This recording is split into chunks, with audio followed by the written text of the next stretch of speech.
de transport de déchets, de transport de combustible neuf, de yellow cake qui circulent en France. Donc il y en a partout, il y en a tous les jours. À l'entrée-sortie de la Hague, c'est 2 trains par jour ouvrés. Donc on n'est plus vraiment dans l'ère où il y avait un train par mois qui circulait. Aujourd'hui, il y a des trains absolument partout. Et donc c'est vrai que c'est depuis le transport de Gorleben qu'on s'est associé avec Sortir du nucléaire et qu'on a recommencé. Moi je suis représentant de la fédération au CNHSCT, donc au Comité national d'hygiène et de sécurité, et qu'on a décidé vraiment d'aller au plus près du terrain et de voir ce qu'on pouvait faire au niveau de ces convois. Alors c'est là qu'on a tiré sur la pelote, et plus on tire, plus c'est en fait l'opacité des règles.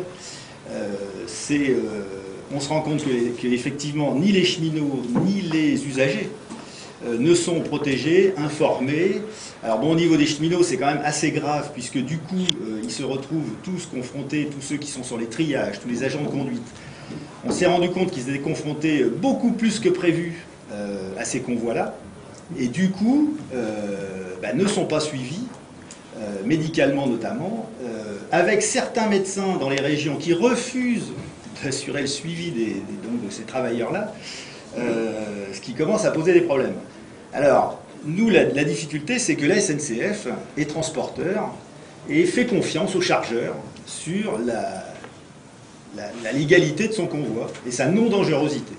Donc on est dans un système formidable où c'est Areva qui donne le certificat de circulation, qui donne les certificats de décontamination en cas de transport de wagons vides, et c'est eux qui donnent les autorisations de circulation et qui contrôlent ces tests à l'arrivée et au départ. Bon, très bien. Les tests, il y a eu des campagnes de tests qui ont été faites par Areva et la SNCF qui ont été faites par l'IRSN. C'est-à-dire que tout le monde se tient un peu par la barbichette dans ce système-là. Alors nous, aujourd'hui, ce qu'on demande, parce que nous, on conteste effectivement ces tests-là et surtout leurs résultats. Leurs résultats, d'abord, ne sont pas bons. C'est-à-dire qu'un cheminot, au bout d'une demi-heure en contact, ce qui a été le cas ce qui n'a pas été le cas sur le train qui a roulé hier soir, parce qu'il n'est pas tombé en panne. Mais il y a eu un train italien qui est tombé en panne 3 fois, et là où les cheminots, du coup, notamment le conducteur, s'est retrouvé plus d'une demi-heure au contact, en train de bricoler les appareils de frein, et lui, du coup, il a pris la dose annuelle, en une fois. Donc là, nous, on a une vraie action au niveau des CHSCT, donc véritablement plus près du terrain, pour déposer des droits d'alerte, des CHSCT extraordinaires. C'est vraiment un travail de fourmi, de formation énorme, parce qu'effectivement, personne n'était formé, personne n'est au courant. S'il y a un accident, aujourd'hui, la SNCF dit aux conducteurs, surtout n'intervenez pas sur ces convois-là. On est quand même dans un truc bizarre. C'est-à-dire qu'aujourd'hui, là, sur le dernier convoi italien et sur celui-là, il y a eu des droits d'alerte de déposer, mais comme les droits d'alerte, ça embête un peu la SNCF, eh ben ils disent pour bloquer le droit d'alerte, ils disent, nous on vous garantit que personne n'ira intervenir sur ces trains-là. C'est quand même formidable. Aujourd'hui, il y a un train nucléaire qui tombe en panne, personne n'est capable d'aller le chercher. Donc ça, nous ça nous pose quand même un certain nombre de soucis. Donc ce qu'on demande prioritairement, c'est effectivement des campagnes de mesures, parce que nous, nos Radex, quand ça passe, le train, ils bondissent les Radex. Alors moi je veux bien qu'on nous dise qu'il n'y a pas de danger, que tout va bien, mais il y a des trains partout, ça roule dans des gares ouvertes au service. Bon, les convois italiens sont passés, la ligne C du RER, on a fait des actions communes ensemble. C'est resté une demi-heure en gare de Versailles-Chantier par exemple, et en gare de Versailles-Chantier, il y a plein de monde, il était 7h du matin, on a retrouvé des convois à 8h du matin, les quais sont bondés et le truc il reste là planté une demi-heure. Donc ça veut dire que voilà, même les usagers sont confrontés à une possible contamination, une possible accumulation. S'ils sont là, pas de bol, tous les jours à 8h du matin, et qu'il y a un train par jour, et les usagers sont aussi concernés que les cheminots. Donc on a une action à plusieurs niveaux à ce niveau-là.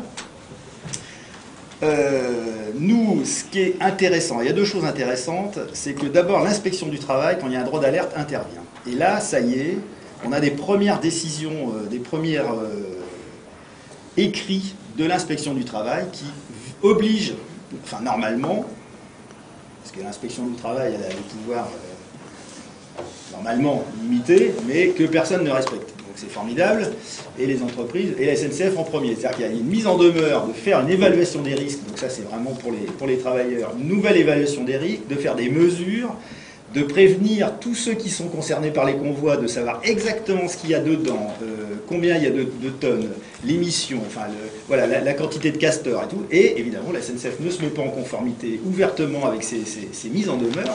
Et ça, aujourd'hui, c'est vraiment le scandale. Donc nous, ce qu'on ne comprend pas trop à Sudrail, c'est qu'il n'y a que nous sur le terrain, et ça nous embête un peu.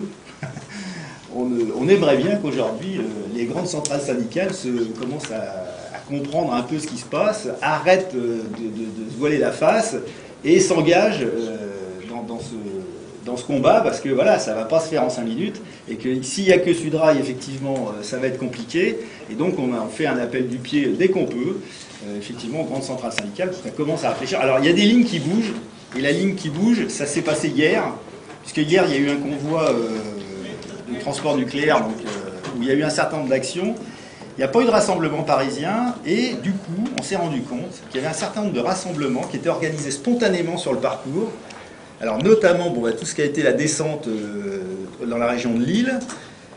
Quand il est passé dans l'Oise, il y avait 3 rassemblements dans des petites communes de rien du tout, enfin de rien du tout, entre 5 et 15 000 habitants, on va dire.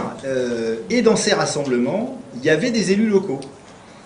Et ces élus locaux, pour certains étaient du PCF, pour certains, bref, étaient de l'ELV. En tout cas, eux, ils n'avaient jamais fait de rassemblement. Spontanément, ça s'est mis en place. Ils ont distribué des tracts. Et hier soir, notamment dans l'Oise, on a l'exemple d'un conseiller municipal, d'un adjoint au maire, qui du coup, après le rassemblement, est allé au conseil municipal.